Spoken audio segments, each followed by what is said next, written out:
Okay, I think we've given a little bit of time for people to join the session. We've already got quite a few participants. So hello and welcome to today's discussion. As I said at the very beginning there, this is going to be all about deforestation in viscose supply chains. Before we start, a big thank you to Fashion Revolution and to Forest 500, which is part of Global Canopy, for facilitating this panel today.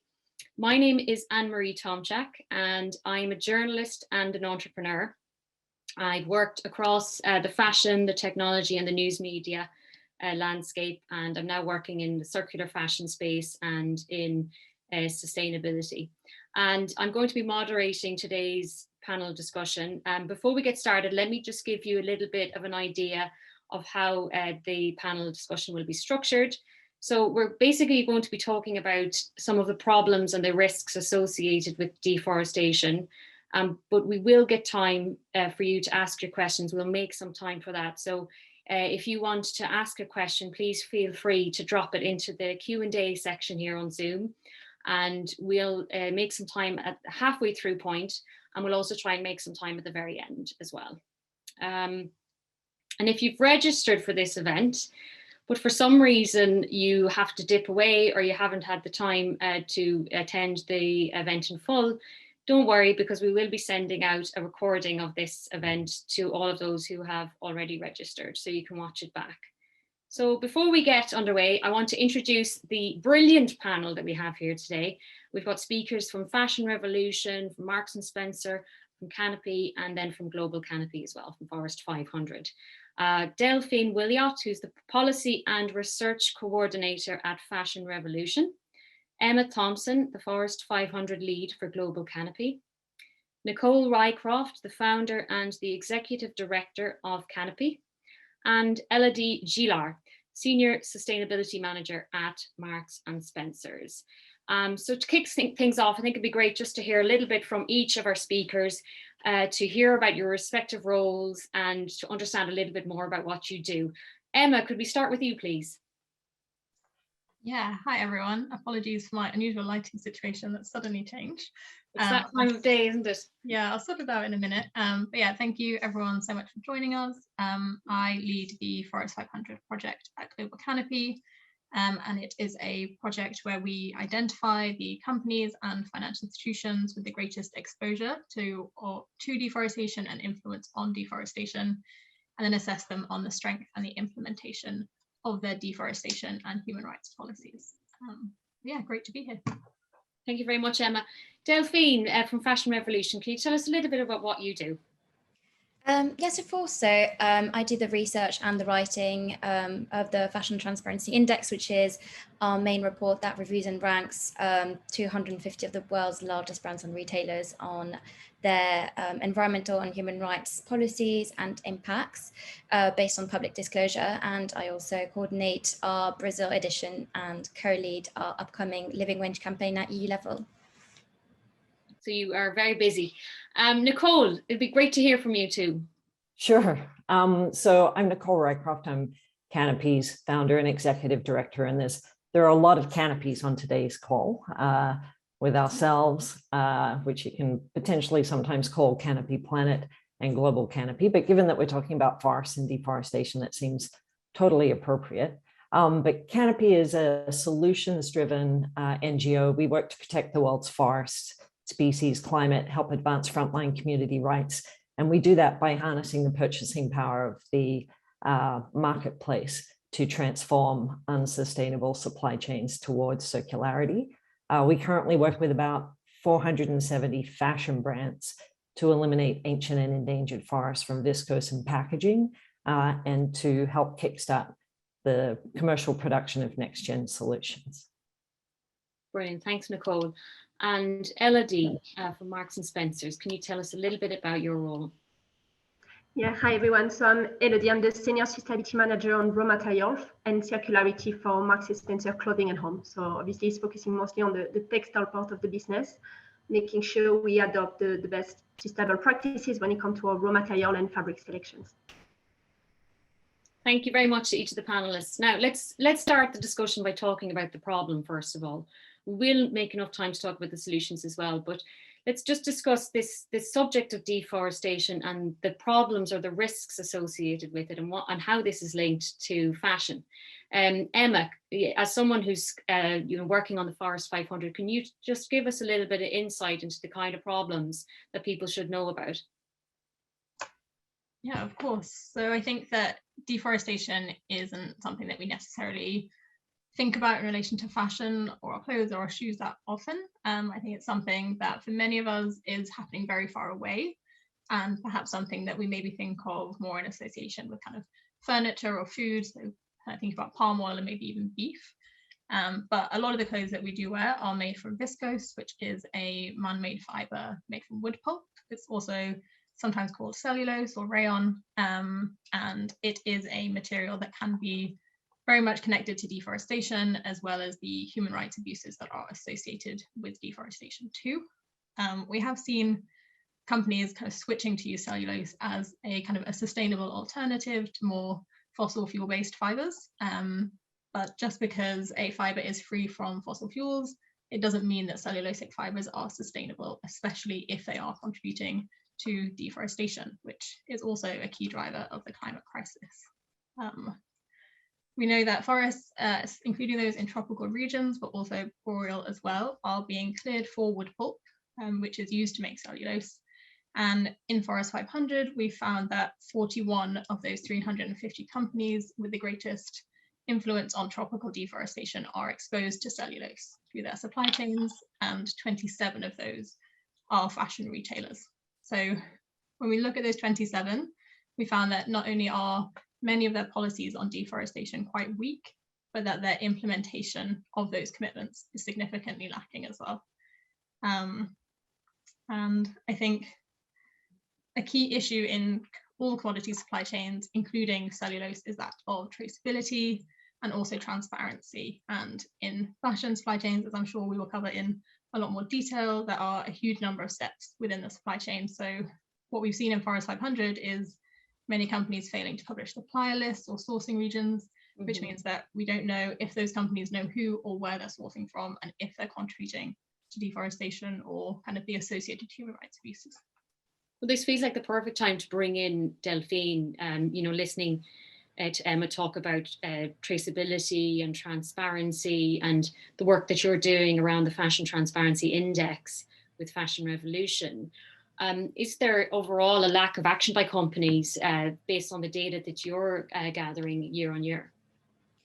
Well, I think there's definitely a lack of public disclosure on what they're first of all doing. And I think that's one of the things that we do look at within the Fashion Transparency Index, where we do review 250 brands. But first of all, I think it's important to point out that there's also a growing market for viscose. So there's estimates saying that by 2030, viscose might account for projected 8.5% of the fiber market, which is a huge share. So obviously we can see how with increasing production of this type of fiber, this could also be linked to increasing deforestation.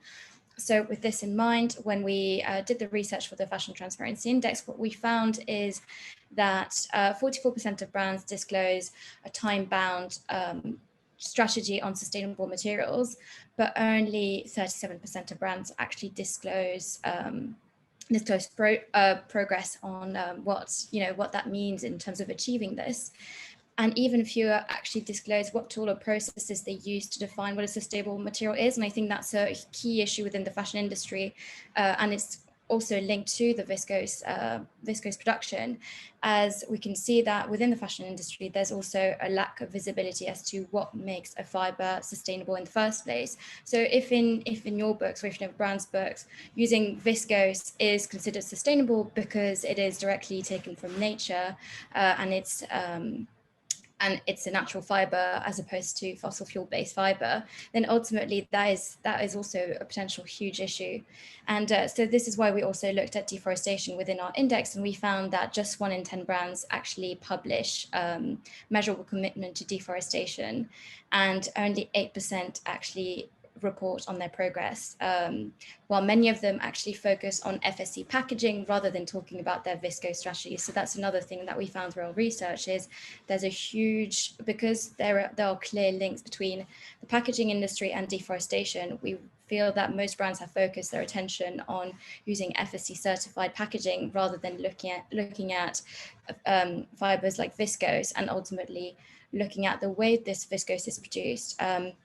So this is why in summer 2020, Changing Markets, along with Fashion Revolution, Ethical Consumer and Clean Clothes Campaign, among others, reached out to 100 fashion brands and retailers to ask them what their viscose policies was regarding their transparency. And 3/4 actually made very few to no commitments to stamp out dirty viscose. So that for us, that's a key issue. There is a lack of transparency. There's a clear lack of traceability. As Emma mentioned, when we can see that even across the supply chain, most brands do not publish where their raw materials are from. When we look at tier 1, 47% of brands disclose their suppliers list, whereas when we look at raw material level, only 11% of them actually publish their raw material suppliers. So on that basis, we cannot see whether a brand is contributing to deforestation if they do not even know where their raw materials are from. When listening to you there, 1 in 10 publishing the type of measures that they have in place, and only 8% reporting on their progress. These are really small numbers. What is it that's driving the lack of transparency? Is the fact that there is just actually no oversight there, or that there isn't a willingness to disclose? Well, I think there's multiple reasons. On one hand, there is a lack of legislation enforcing this type of disclosure. So I think that's one key thing. If you're going to implement a level playing field within the industry, there needs to be not only legislation to do so, but also there needs to be sanctions if you do not follow the reporting requirements. So that's one aspect. Second of all is, if you do end up, and that's also one thing that a lot of brands are scared of, if you do end up publishing your suppliers list, you might also be linked to deforestation. And that's something that no brand wants to be publicly linked to. So I think that's another reason why brands might not publish their suppliers list ultimately. And again, I think ultimately the supply chain within the fashion industry is incredibly complex. So I think it also takes a lot of work in order to trace back, where your raw materials are made and how they're made and in what condition. So I think there's different levels and many different reasons as to why a brand would not or cannot at this stage publish more information on this. We'll talk a little bit more about legislation and some of the solutions further into this discussion. But Nicole from Canopy, can we just get a clearer sense of just the kind of devastation that we're looking at here? When we talk about deforestation and the hundreds of millions of trees that are disappearing, the statistics are actually kind of shocking, aren't they? Yeah, and it's a little bit of a sleeper issue, I think. Most people don't connect something that stands tall in a forest and that can give you a splinter with that soft, silky fabric that's in your favorite dress or the inner lining of your jacket. But there are 200 million trees that disappear into viscose and rayon and other man-made cellulosic fabrics every year. It is slated to double within the next decade.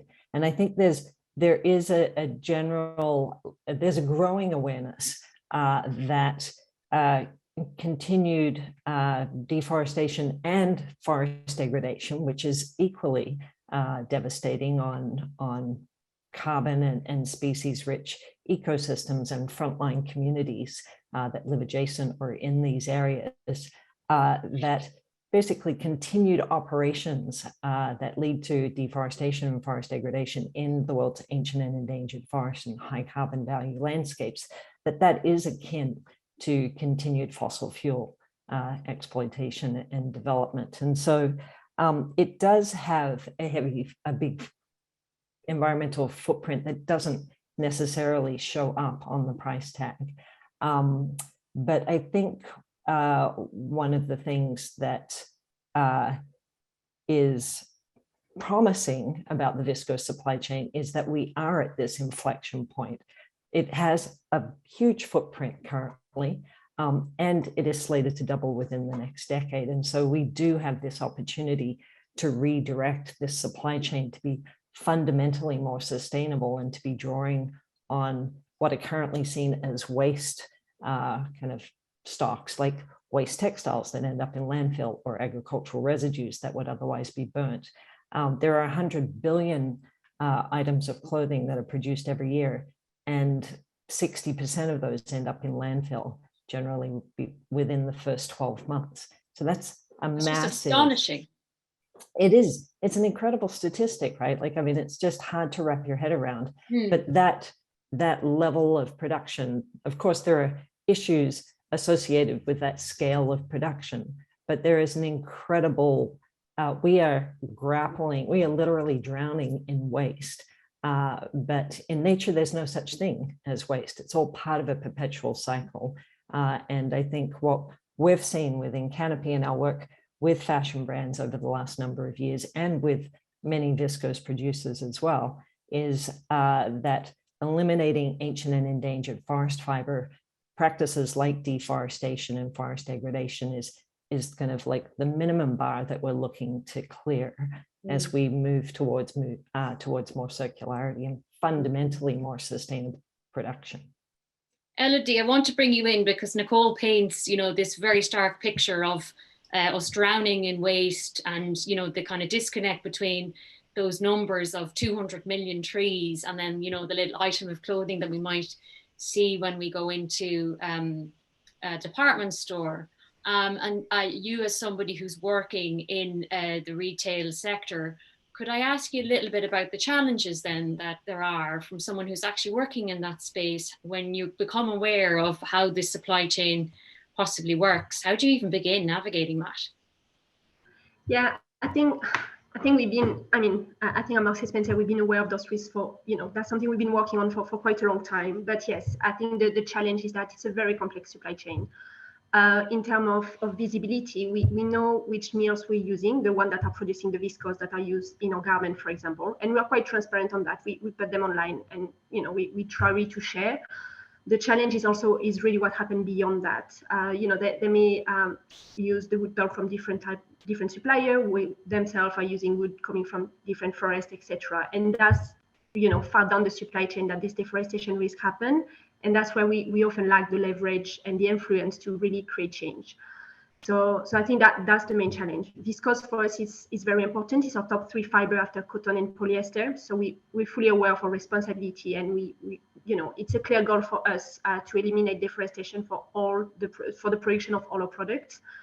And really, I think what is positive, if we can say that, is really from the last few years, there's been a lot of collaboration. Brands are really working together, and I think thanks to organizations like Canopy Planet really that are creating this forum for collaboration, but also creating the tool that we can use to really assess the deforestation risk and create really the change in the supply chain. So I think I think this collaboration is really the positive things. It's not, we're not there yet, but we've been part of this organization for now 10 years.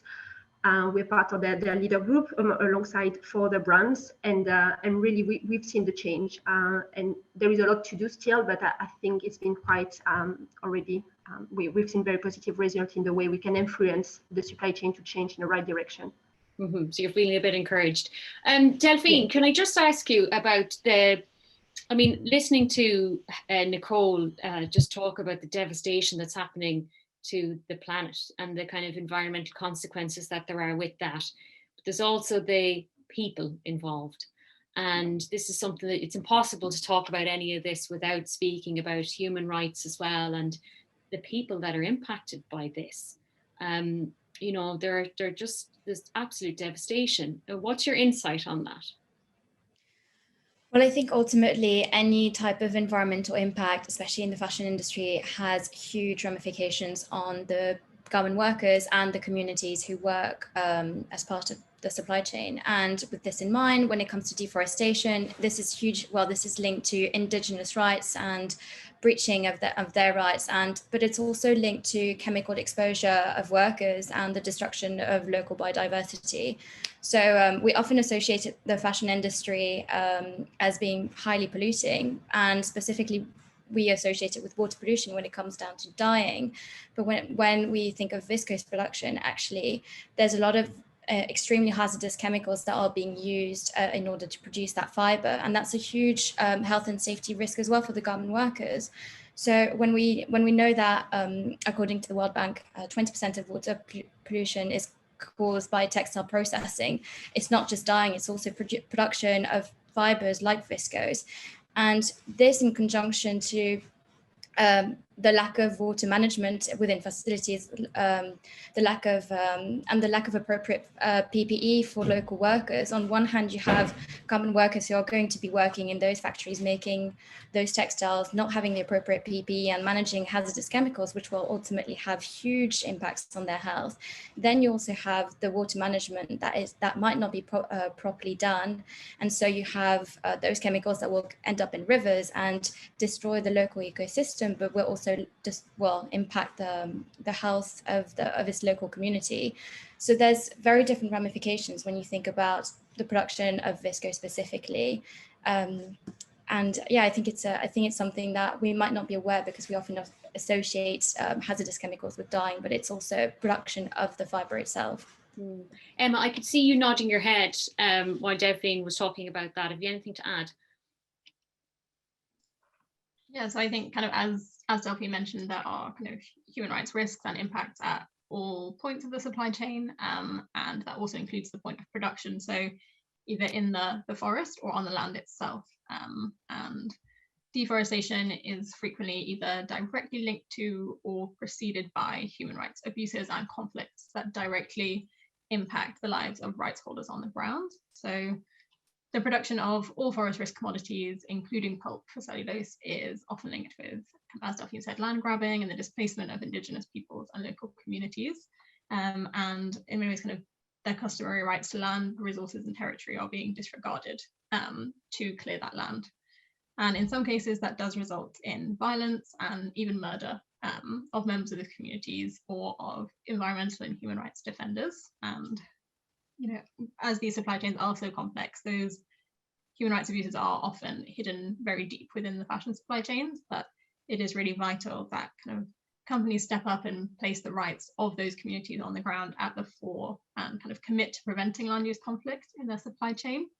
But they also need to ensure that they have sought and received the free, prior and informed consent of Indigenous peoples and local communities before they begin acquiring land or developing on new sites of production.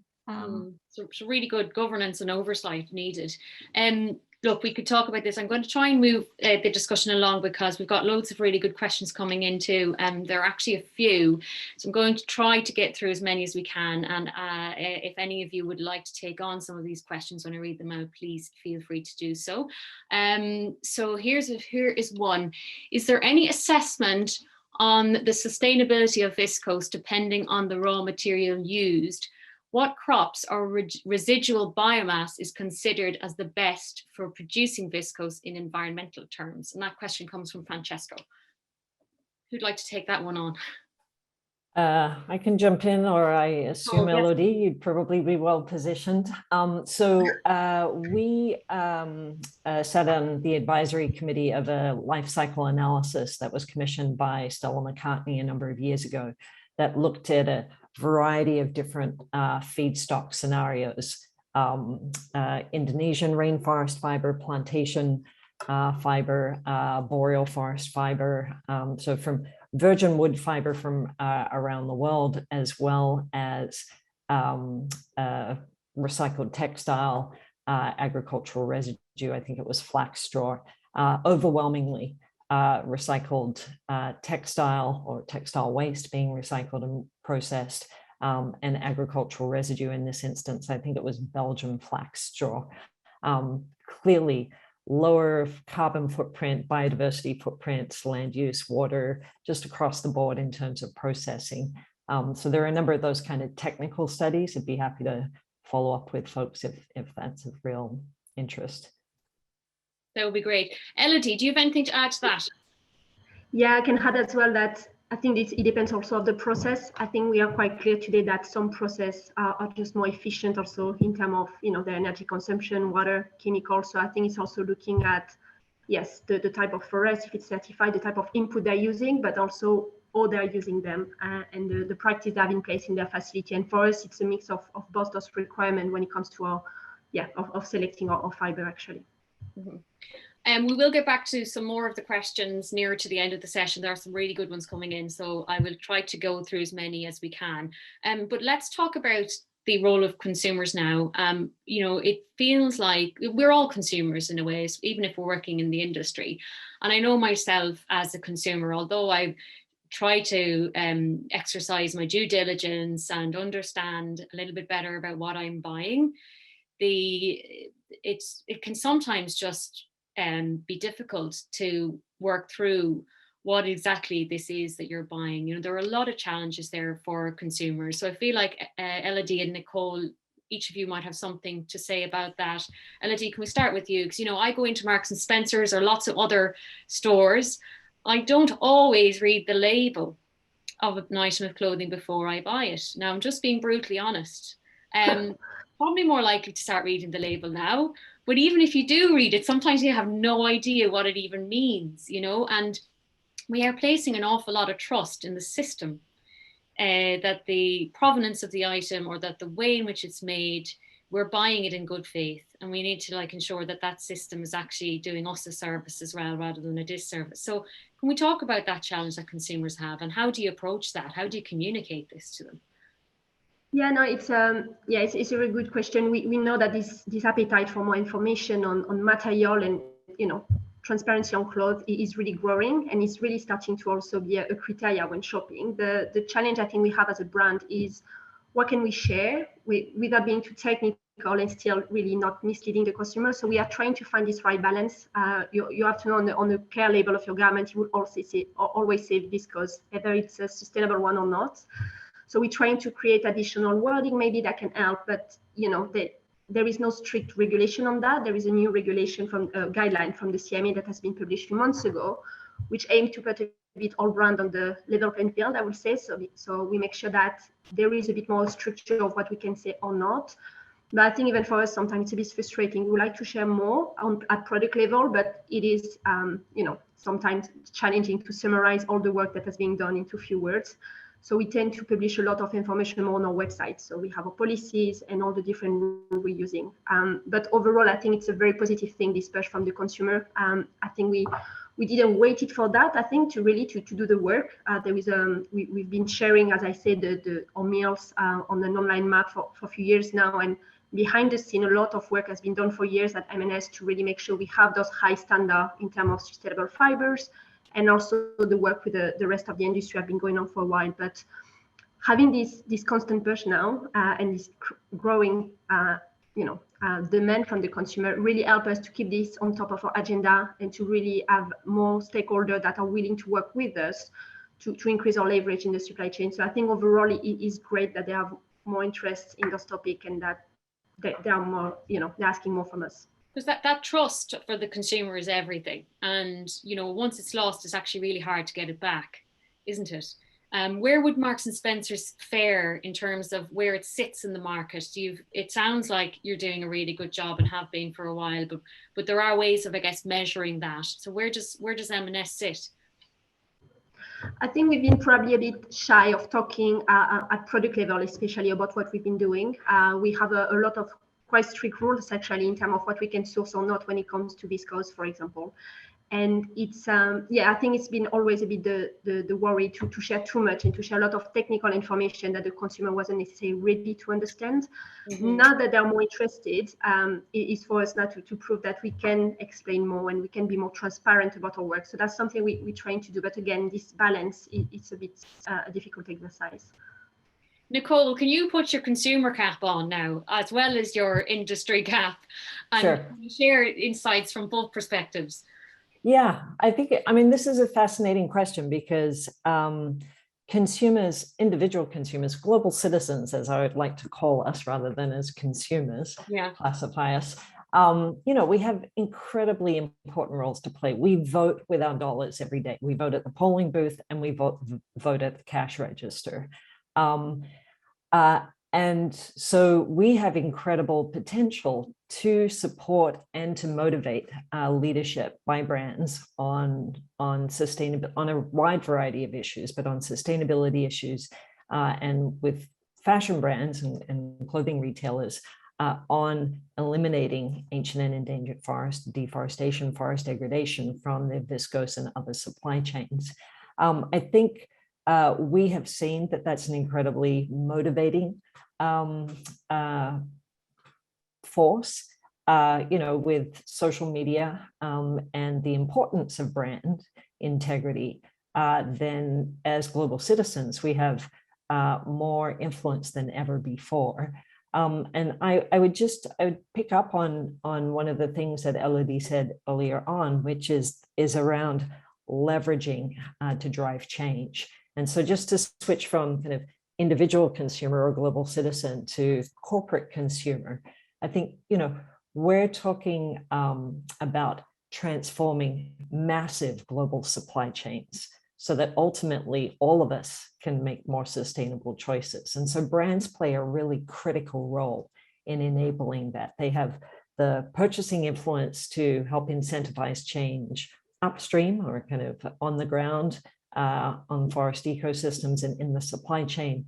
And then, when Marks and Spencer's or other brands are producing clothing that's coming from green shirt viscose producers, or that is made from next generation solution fibers, so waste textiles rather than from virgin wood fiber, then it automatically puts solutions in the hands of individual consumers. And no single company can do that by themselves. And so that's why in Canopy Style, we've built this vehicle of collective action, very strong, very clear, ecologically meaningful goals and asks and demand sets that we now have, I think, just over 470 global brands working towards. And so what that has done, that consistent message that they don't want to be sourcing from high carbon, high biodiversity value forests. They want to see the acceleration of next generation solution production, and they want to contribute to the conservation of these critical landscapes.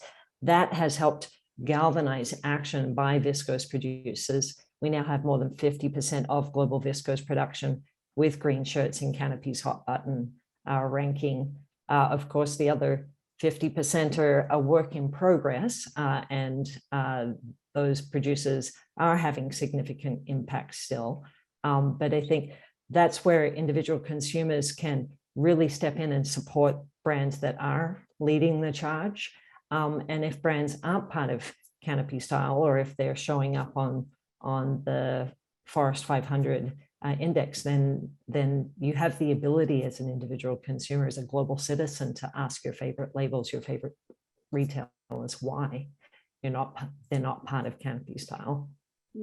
Listening to you though, the big this subject about consumers or citizens, as you prefer to call them, and the topic of collective action, it can feel like as a consumer sometimes that we do have a certain amount of power, but there's also elements that are totally out of our control or beyond our control. And I think this applies even now to the energy crisis that we're going through, where some people feel that, rising energy prices are completely out of their control, and they feel beholden to a system that is completely dependent on fossil fuels.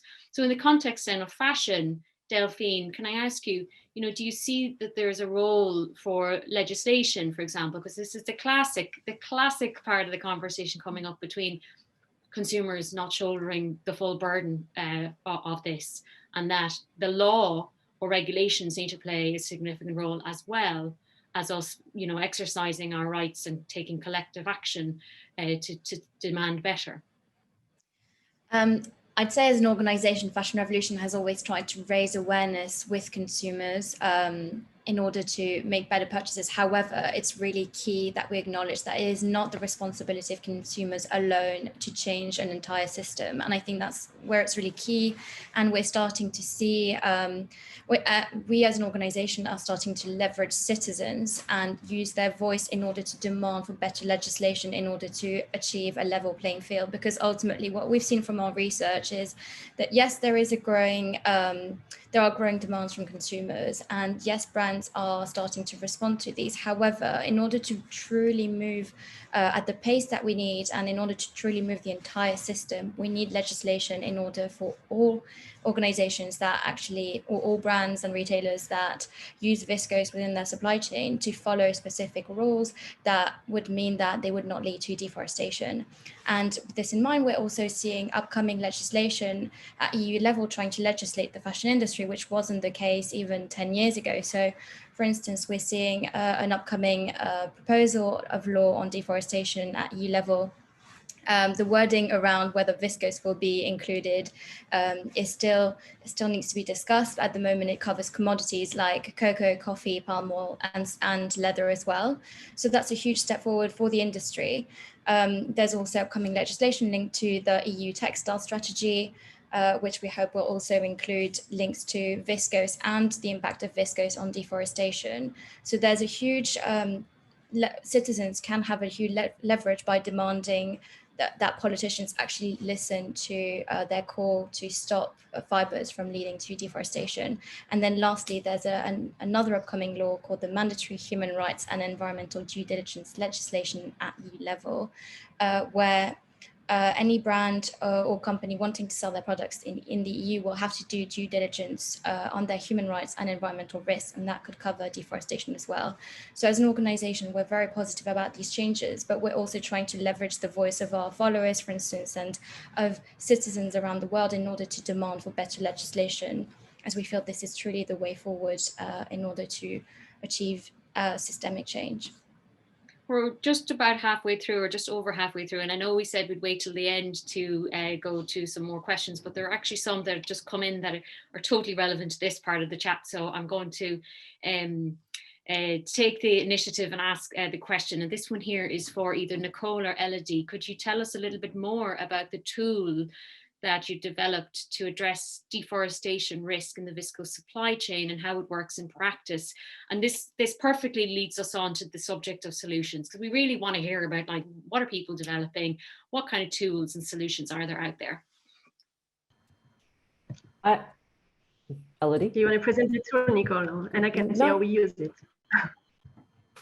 Okay, so Canopy, and maybe Emma will want to speak a little bit about the Forest 500 as well. But so Canopy, every year to make it easier for brands, because these are complex, opaque supply chains, and they do impact forest ecosystems all around the world. Canopy produces a ranking of the world's top viscose producers that account for, I think, 99% of global viscose production. It's called the Hot Button. And we look at multiple criteria, be it around ancient and endangered forest operations, next generation solution production, advancing conservation in critical landscapes of hope, a variety of things. It's also synced up on the production impact, or the chemical production impact side of things, with another organization's work called ZDHC that looks at the chemical and clean processing side of things. And so every year we're engaged in conversations with our 470 odd brand partners, but also with their suppliers, viscose producers, to help assess, which, and to work with them to help identify, okay, here are the problematic areas that you're currently sourcing from, and here's a pathway to transitioning out of that, so that brands can know whether they actually have risk in this supply chain or not, and can actually then shift their purchasing practices as a result. And so the Hot Button has it has a lot of data that goes into it. What comes out the other side is trying to make it as simple as possible for people who are really busy.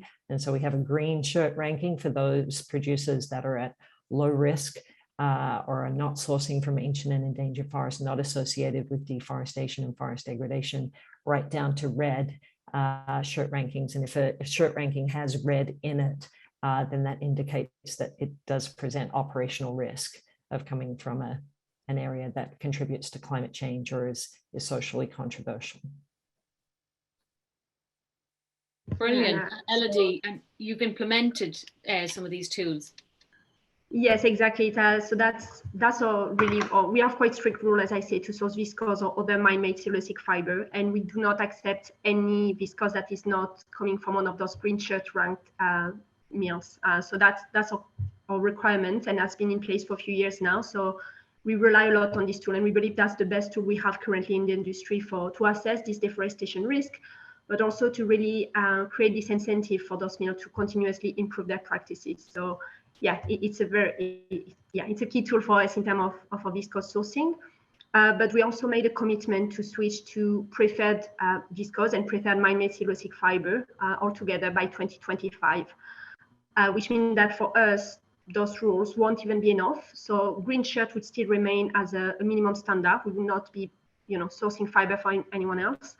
I mean, for the one that are not green shirt ranked. But on top of this, we will only really limit our viscose option from what we would consider as the best available option in the market. So we know that's a list that will grow. At the moment, we're already using this requirement, and we have 9 type of fiber that we recognize as being the best on the market. And that can be, we have Ecovero viscose from Lenzing, for example, Refibra, Lyocell from Lenzing, or Levico from Birla. And that's just an example. As I say, we have 9 that we recognize as being best practice. And the idea is to really convert all of man-made cellulosic fiber, all of viscose, to those preferred alternative. And I can say that in our last reporting, we already got the result that we have more than 35% of our man-made cellulosic fiber already converted today. So we believe by limiting our option, we also increase our leverage and the influence we can have on those mills to make them move faster and adopt those next generation solution a bit more faster as well. So, Emma, listening to Elodie there talking about the commitments that Endesa has made, just based on the information you're compiling each year with the Forest 500, would you say that there is a greater need for commitments to monitor the supply chain and other things from the industry more widely? Yeah, definitely. So of those 27 fashion retailers that Forest 500 assesses, less than half have a deforestation commitment for their sourcing of cellulose. So that is half of the most influential companies in the world in terms of their exposure to cellulose that haven't committed to address this issue. And that really needs to change, because kind of from that initial point of making that commitment and making that statement, it's from there that companies can really begin to effectively and kind of consistently implement those commitments. So from there, they can use kind of their effective monitoring systems to ensure that their suppliers are producing cellulose in line with their standards. They can engage with those suppliers when they're found to be non-compliant. And that engagement is really crucial, because if a company was to kind of withdraw from that supply chain and stop sourcing from that supplier at that point, at this point in time, with those half of companies that are most influential not having a deforestation commitment, it kind of leaves that open for a less scrupulous and less committed company to move in, and thus that deforestation can continue happening. But if a company stays in that supply chain and stays engaged with those suppliers, they can work with their suppliers to kind of improve their practices and eliminate deforestation and also those associated human rights abuses. It's kind of through their purchasing is where companies have such a huge influence. And they can also, kind of take that a step further and require their suppliers to be deforestation free across all of their sourcing. So not just those that the company is buying, but that they want their supplier to be completely deforestation free. And there's a really good opportunity for that kind of collaboration within the sector from the buyers to do that as well.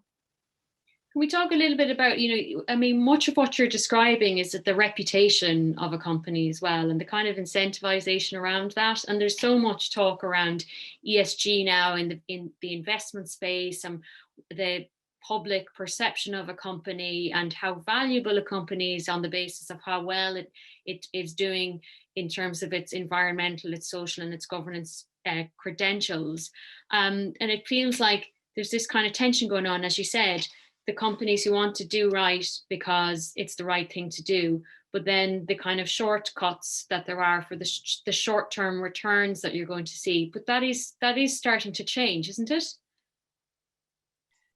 Yeah, so I think that companies are increasingly recognizing the risk that deforestation poses to them. So as you mentioned, there's that reputational element, but there's also I think Nicole mentioned that operational element as well, and kind of if deforestation continues, then and climate change and the climate crisis worsens, that eventually there will be a point where there is kind of lower yields of these products and thus less money to be made from their production. So we are seeing that shift, and we are seeing kind of some financial institutions also kind of stepping up and recognizing that this is a risk and that they have a huge role to play in the solution to these issues as well.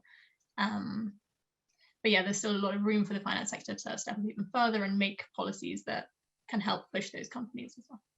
And I guess one of the big challenges is it goes back to the initial point that we discussed around traceability and transparency. And Delphine, just to bring you back in here, I know we've already talked about the role of legislation a little bit, but I'd like to pick up on that just to elaborate on the topic of data, because there are all sorts of exciting new tools around how we can collect data and get a clearer picture of the supply chain.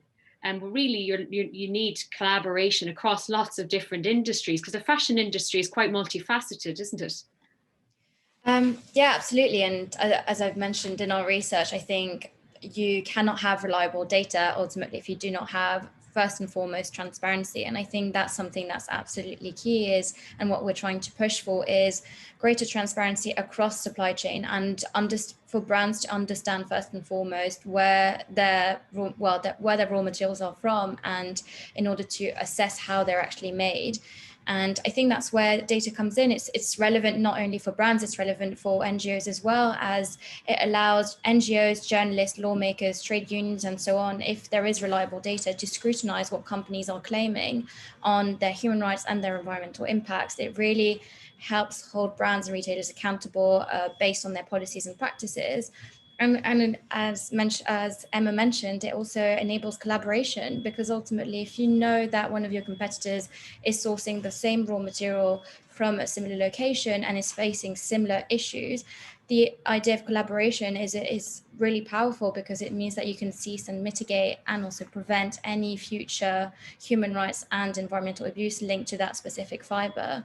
And it really helps you share best practice in that sense. So I think that's a key thing with data. And lastly, we mentioned finance earlier. I think for ESG to be impactful for you, you need to have reliable data. And if you do not have transparency across your whole supply chain, it's very hard to claim that any data that you will produce is ultimately going to lead to impact. And I think that's something that's absolutely key, is we need to start with transparency. And we are starting to see tools, as Nicole mentioned, and we are starting to see tools like ZDHC as well, allowing brands to truly provide data that is going to be reliable, and then for investors to make informed decisions on the impacts of specific fibers. But ultimately, if we do not have reliable data, it's going to be incredibly hard to do so.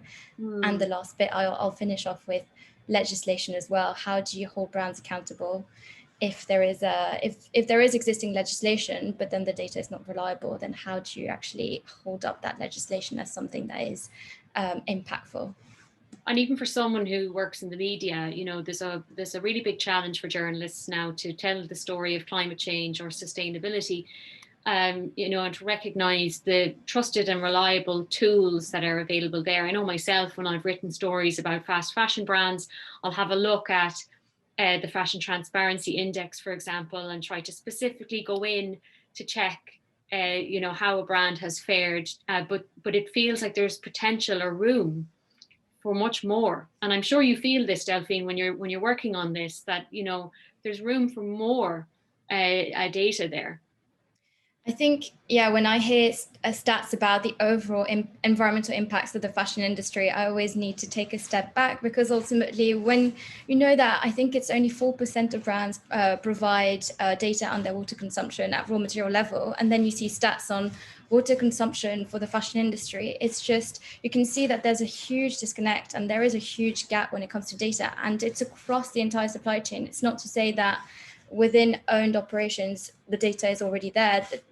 But the further we notice that the further you go down the supply chain, the more opaque it becomes. So yeah, when you do hear those big stats and facts about GHG emissions, water consumption, energy consumption, and so on, I feel like it's always very hard to take them as something that's actually truly reliable when there is still so much to be done in order to produce reliable data. So yeah, absolutely. Context. We have a few more questions coming in, so I'm going to try, we do have a few minutes left to get through some of the questions, so I'm going to try to get through as many as I can. Here's one. It says, are you able to trace viscose back to the, quote, first mile of a supply chain, from the retail brand down to where the actual deforestation is happening? This is essential for proving any kind of provenance. What are the main barriers to doing this successfully? And what does state-of-the-art tracing in this area look like?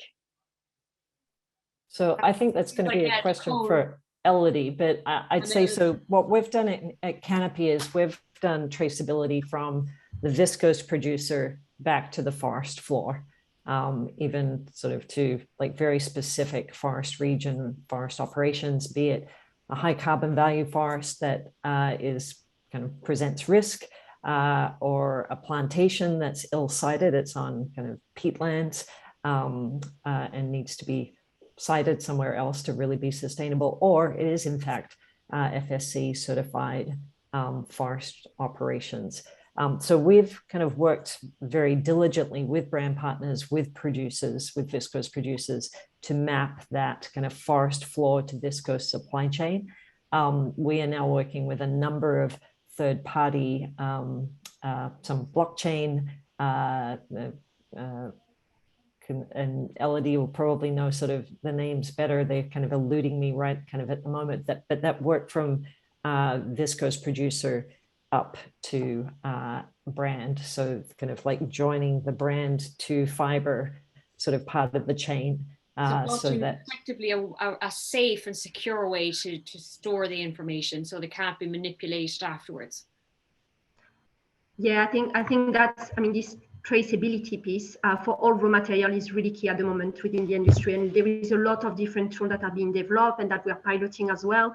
So at the moment, when it comes to viscose, we do, as we say, we do rely a lot on the work that Canopy does, upfront, and then from that we use, obviously, we work with our fabric mill to make sure they source the right fiber, and the whole idea of having those selected options, so really limiting our viscose option, is that also they come with certification. So we have the full chain of custody with those fibers.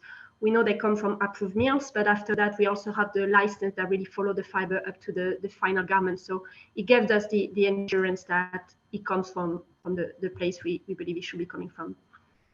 Another really good question has just come in here. Is there any evidence of more sustainable cellulosic fibers, example, Tencel from SFC sources, that actually help to protect the forest by giving it a value instead of being deforested for cattle or agricultural land?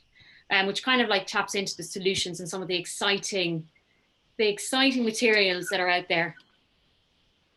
Yeah, I think Nicole will agree on this. I think what is really exciting at the moment is the use of textile waste to be recycled into viscose fiber. And I think that we are all very excited about this. It's growing and progressing very quickly.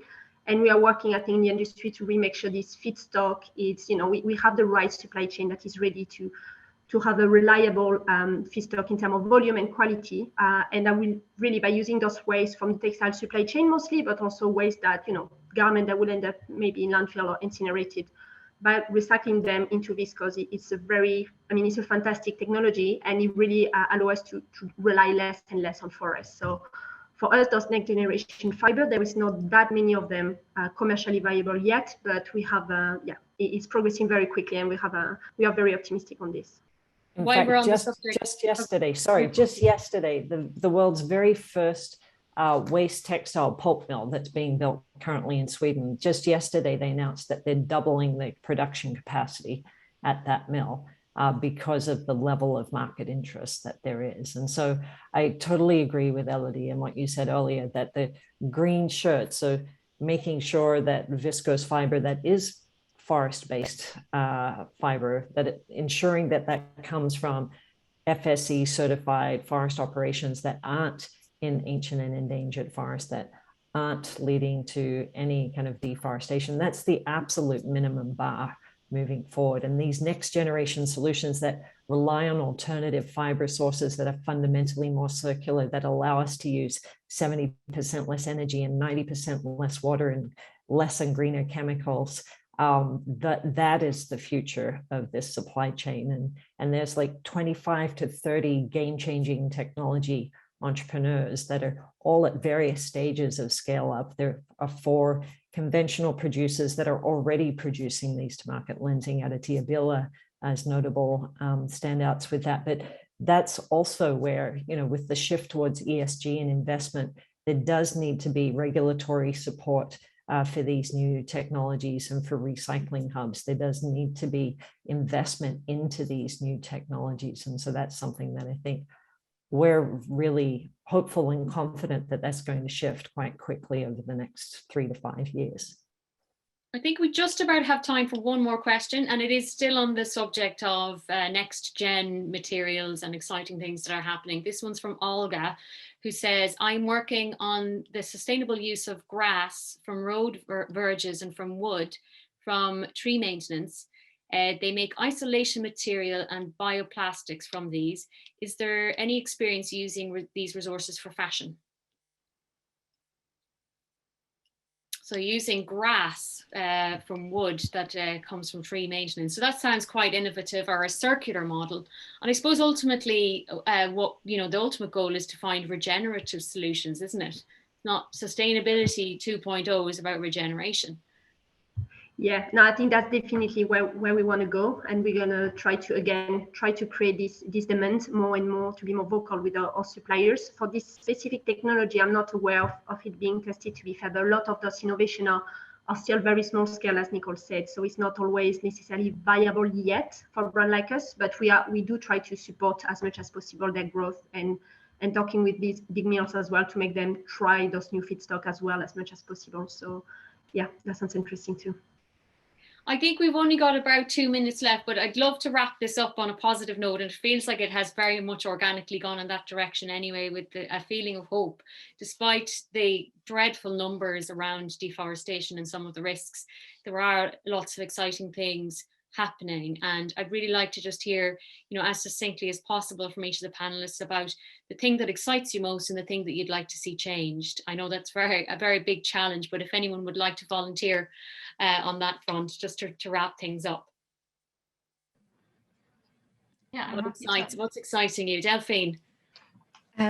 Great, I'll start then. So I think on one hand, I'm very excited to see on one hand the innovations that we mentioned. I think I have heard about grass fiber, but as Elodie mentioned, I think there are very small innovations out there that ultimately could be scaled, and it's really exciting time to see how the different types of fabrics that you can make, whether it's from grass, whether it's from mushroom and so on. So I'm very excited to see what types of fabrics we're able to make in the future, and also just excited to see upcoming legislation within the sector and see how stringent they're going to be. I think ultimately this is the key aspect that we need. The one thing I will say is ultimately we need to also think about the amount of clothes and fibers used and produced within the fashion industry, and that is one thing I'm hoping will be a key aspect that the fashion industry will start questioning in the future, is the amount of clothes that are produced on a yearly basis within the fashion industry. As we know, there's billions and billions of tons produced every year of garments, and that end up being discarded and in a landfill. So ultimately, I think even if you do end up scaling up innovation, it's absolutely key that we reduce the amount of products that we put on the market. So I'll end on that note. Nicole, what do you want to see to change? Well, so many things, but you know, I find the speed and scale of change that we're seeing within the viscose supply chain, I find it encouraging. I find it exciting. The fact that within the last 6 years, we've been able to shift 50% of this supply chain away from sourcing from ancient and endangered forests, like that, for that level of transformation. And to have first commercial products using next generation solutions on market. That's a significant shift. Now, of course, we're in a turnaround decade, so we need to really lean in to push it over the top.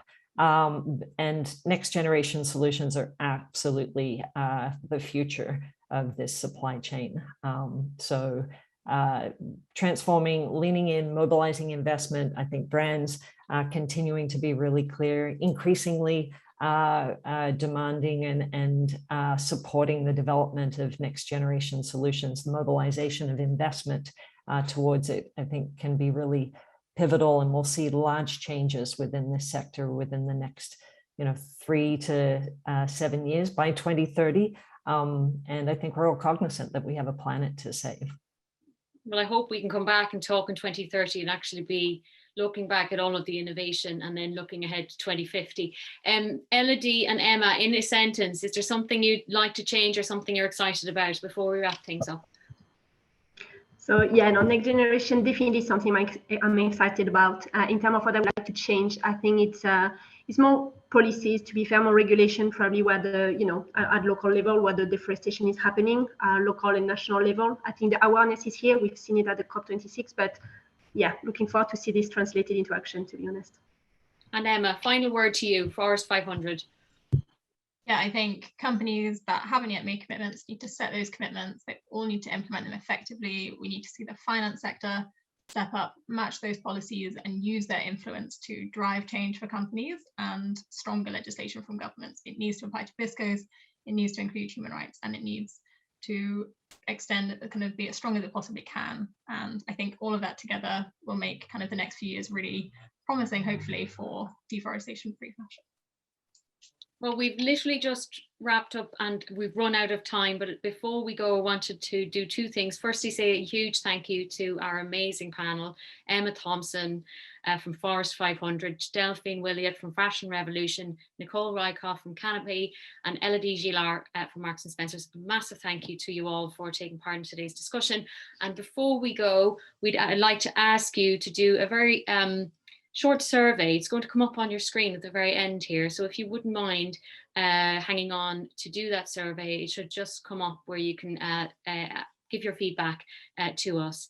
And a huge thank you from me, Anne-Marie Tomchak. I really enjoyed hosting and facilitating this discussion today.